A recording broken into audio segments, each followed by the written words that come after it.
How did you know you were non-binary? Uh, so this is this is such a good question, such a hard question. Uh,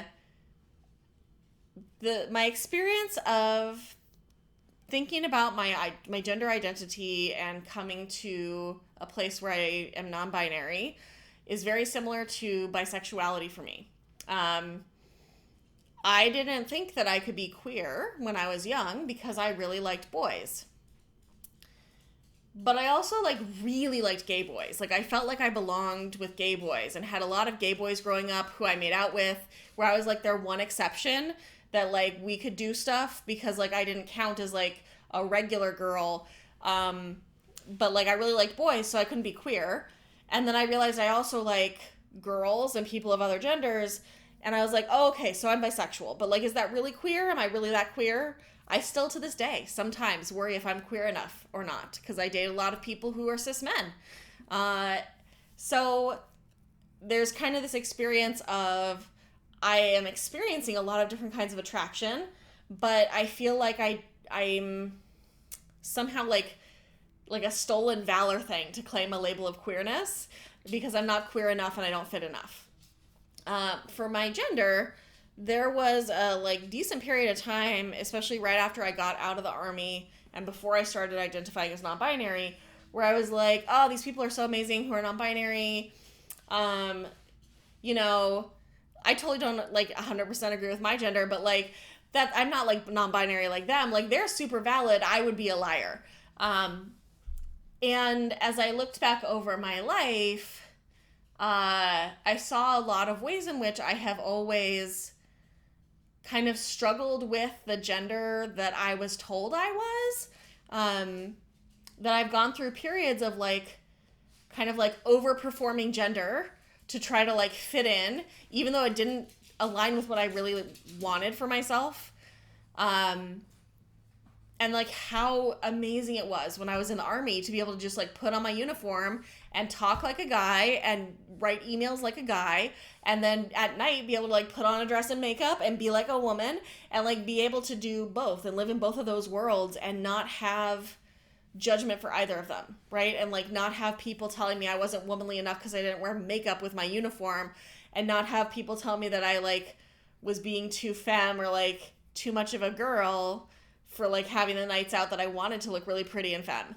Um, and I think that, you know, even going back when I was younger, there were a lot of ways that I wanted to play with the boys, but in a dress. I wanted to like play football in a dress. Like that there were a lot of these ways that I wanted to have both of them at the same time in a way that didn't feel accessible to me.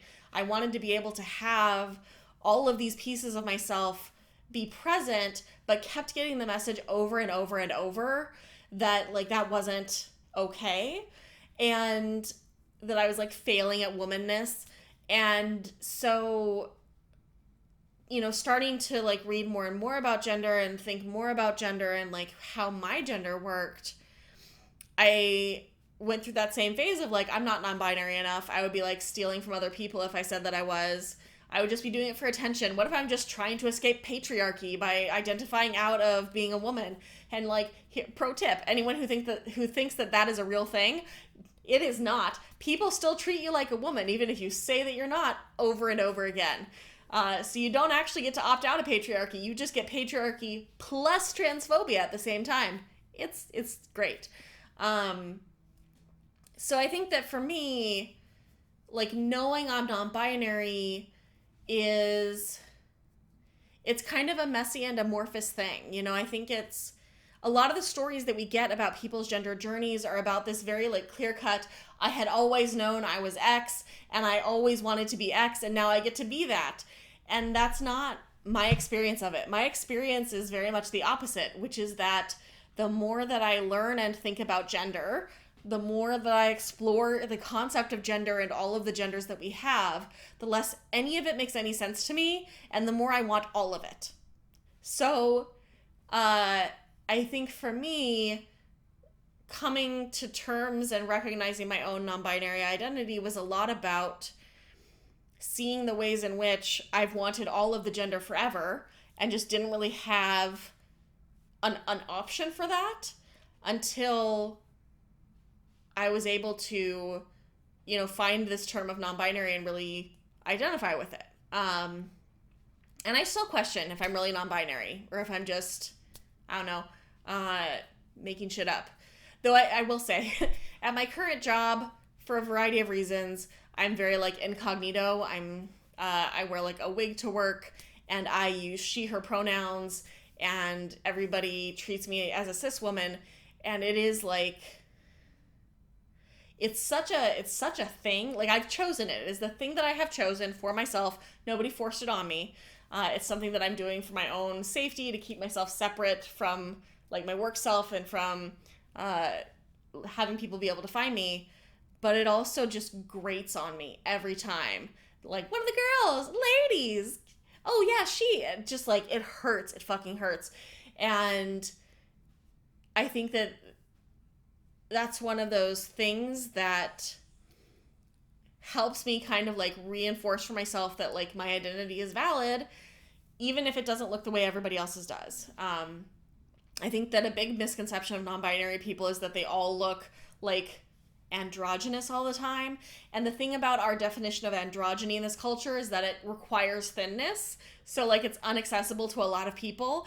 And it also requires a certain degree of masculinization. It's very strange. And so, yeah, I mean, I think I still struggle with like what non-binary is for me and what my gender looks like and feels like, and what is, what's aligned for me, what feels right and on any given day. But for me, it was a lot of like not feeling like I fit in any of the boxes.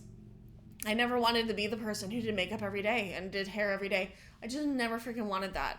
And I never wanted to be the person who had to like use the right amount of exclamation points in the email or the text message so that people don't think I'm being a bitch. And I didn't want to have to like use the right emojis and like all of this other stuff about navigating the world as a woman that just never really fucking fit for me. But I also don't want to be like completely a dude. And so that means I get both, I guess. ¿Por qué no los dos? Why not both? So that's my experience of being non-binary.